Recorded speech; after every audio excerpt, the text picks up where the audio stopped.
At its heart, Jurassic Park is a story about the collision between ambition and nature, a modern myth about humanity's attempt to play God and the terrifying, awe-inspiring consequences when our creations refuse to follow the script.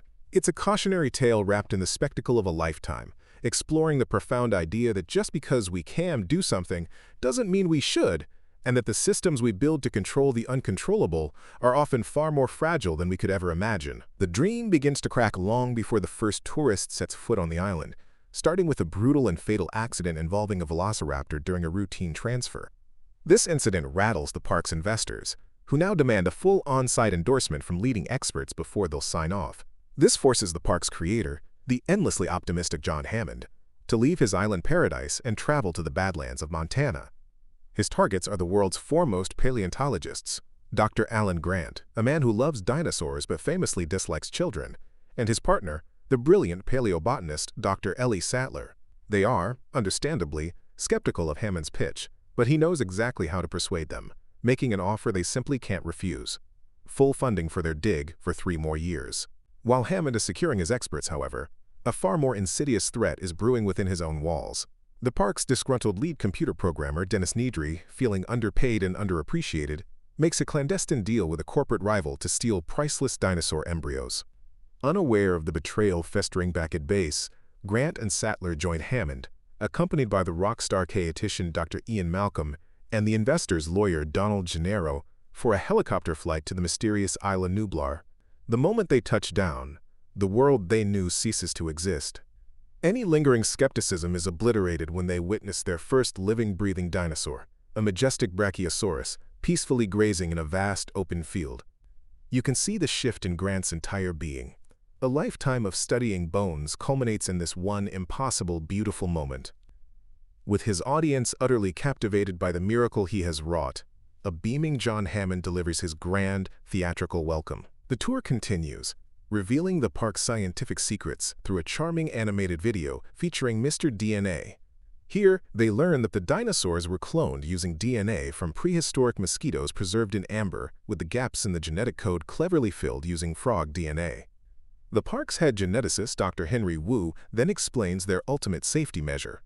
All the dinosaurs have been engineered to be female, making unauthorized breeding impossible. But it's here that Dr. Malcolm, the group's conscience, begins to voice his profound unease, sensing the hubris in their methods. He challenges Hammond's illusion of control, delivering the film's central thesis with chilling certainty: life finds a way. The first real glimpse of the park's terrifying potential comes at the velociraptor enclosure. Game warden Robert Muldoon, a man who deeply respects the animals he contains, describes the raptors' terrifying intelligence and coordinated hunting strategies as they feed on a live cow. Just as the tour gets underway, nature throws another variable into the mix.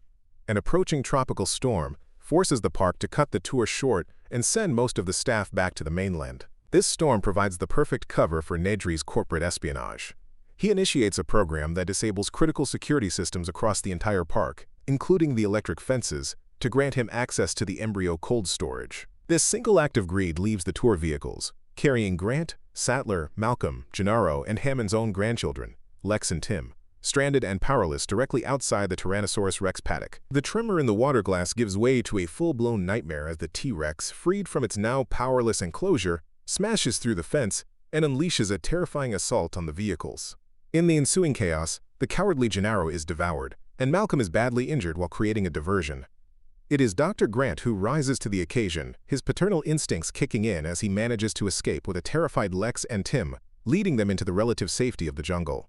Meanwhile, Nedry's plan unravels spectacularly. He crashes his jeep in the storm and is killed by a venom-spitting Dilophosaurus, losing the stolen embryos in the mud, a fitting end for his greed. As Grant and the children take shelter for the night, they make a world-altering discovery: a nest of hatched dinosaur eggs. Malcolm was right. The frog DNA used to fill the genetic gaps allowed some of the female dinosaurs to change sex and breed in the wild. Back in the control room, realizing Nedry is never coming back, Ellie and Muldoon know they have to take matters into their own hands.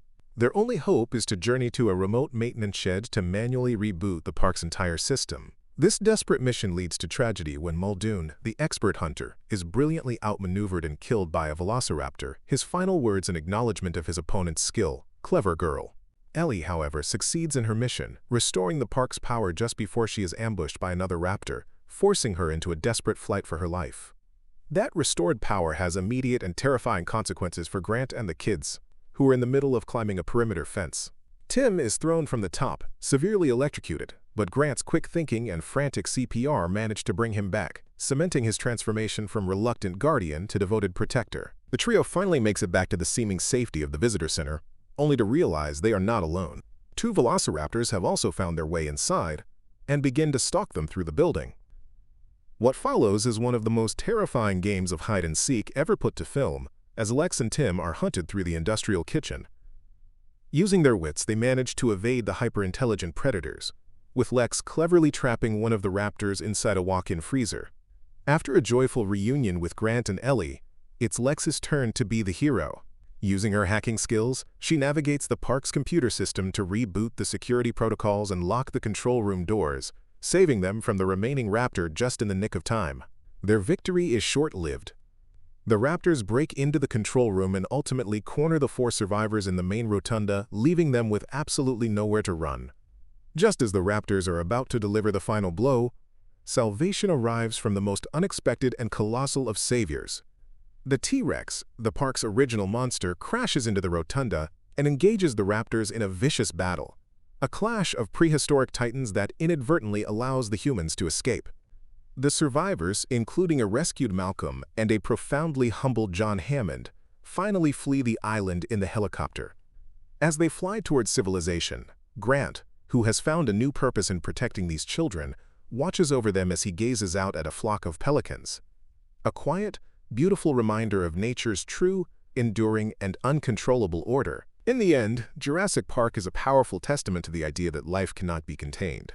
John Hammond's dream, born from a place of wonder, became a nightmare because he failed to respect the power he was wielding. If you enjoyed this detailed journey back to Isla Nublar, be sure to subscribe for more recaps like this.